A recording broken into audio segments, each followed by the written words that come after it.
On July the 1st, my grandpa turned 90 years old, and I realize how very blessed I am to still have him around, and not only here, but he has such a sharp memory and he still gets around so good.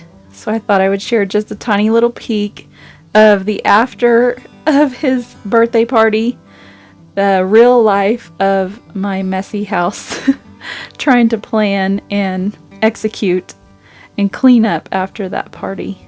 Even though it was a lot of work, it was totally worth it because he was so happy at his birthday party, and afterwards he was just very thankful, and so many people said such kind words to him, and he really enjoyed it. So this mess was worth it.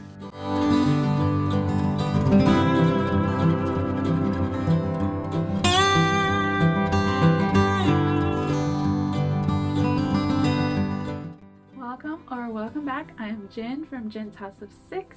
If you guys hear background noise, it's because my washer and dryer are going. There really is no quiet place in this house unless I'm home alone, which is very, very rare. But I wanted to show you guys today a few things that I picked up over the last couple of years, and I thought you guys might enjoy seeing them. It's things I use almost daily. I really, really like them. If you guys see these while you're out thrifting or antiquing, you could pick them up and they could be useful to you. Up this cast iron pan in Cayucas, California. It's been a couple of years ago. I love the back of it. It says American cookware made in the USA, which is rare nowadays, right? To find something made in the USA. But I love the picture of it. If you didn't use it for cooking, you could hang it like this. It would be so cute. But I use it for cooking. It works really, really well, like a non-stick pan. I do not have any non-stick pans. I use cast iron as my skillets because the non-stick, once they start to scratch, they're really not good for you. I do use my cast iron almost every time I cook a meal.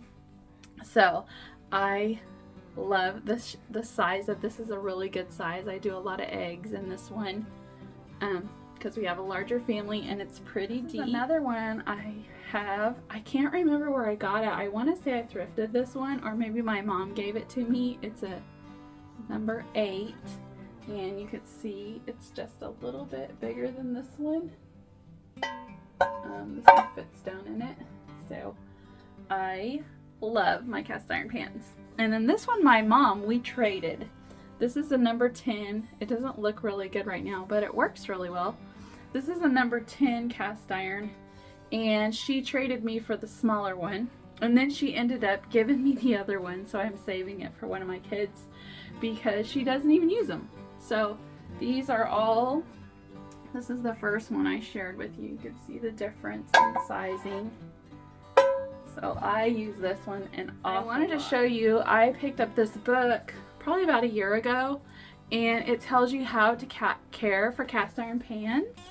And I actually, I picked up some sandpaper because it said to, but it has in the back of this book how to care for them and what to look out for. So if you're buying them used, it gives you tips on what to look for if it's chipped or cracked and how to clean it. And then this person has tested all the different oils to put on them to keep them non-stick, and they said that this coconut oil is the best one. So I keep coconut oil on hand, and I'll put some oil in these pans, and then these are always really good.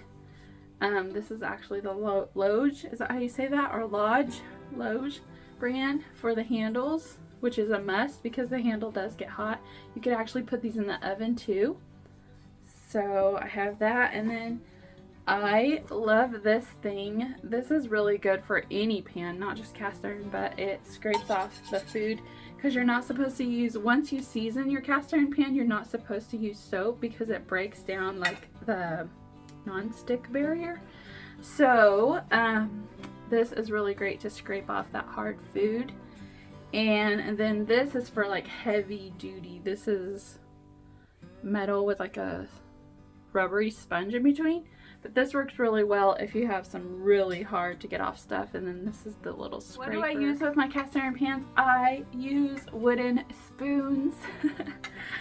This one is my absolute favorite. My grandma gave me one a couple of years ago and it ended up breaking, like the whole side of it came off right here, but I still use it. It's called I want to say it's called a spadle. Maybe I might have that completely wrong, but it's like a spoon and a ladle.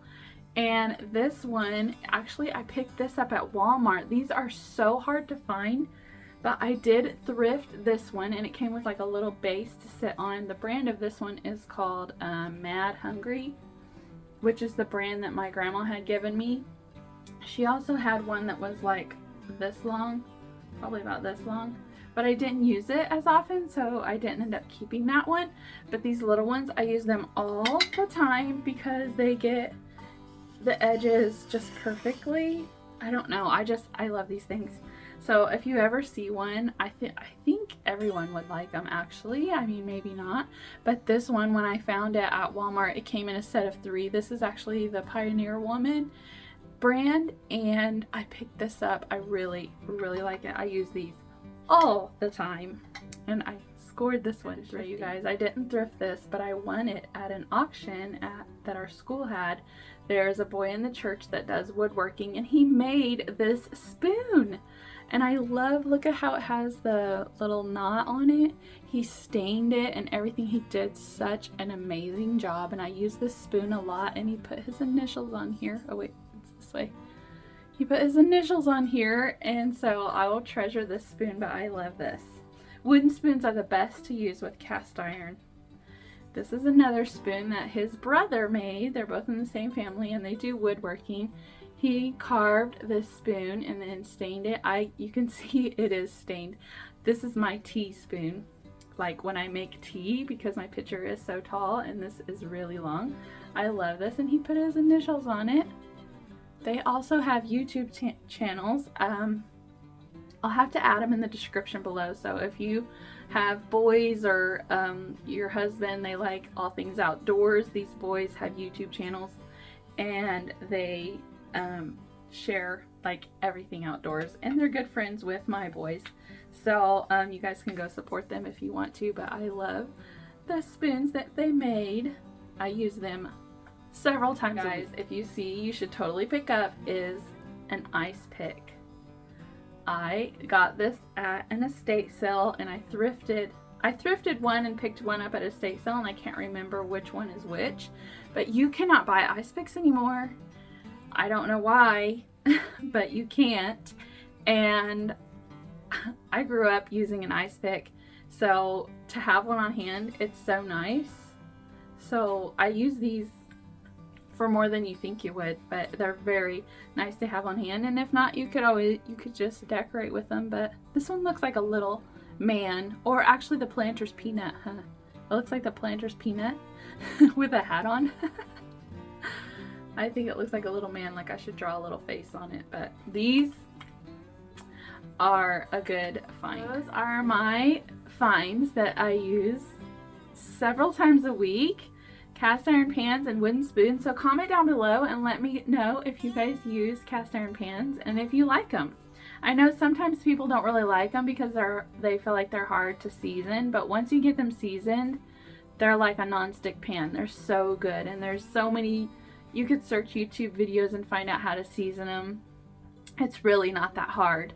So if you see one thrifting or yard sale, estate sale or something, and you want to eat on a more healthy pan, I would say totally pick them up. I love them. I use them several times a week. If you like what you see here, please hit the subscribe button and give this video a thumbs up. And thank you so much for watching, and I'll see you on the next video. Bye!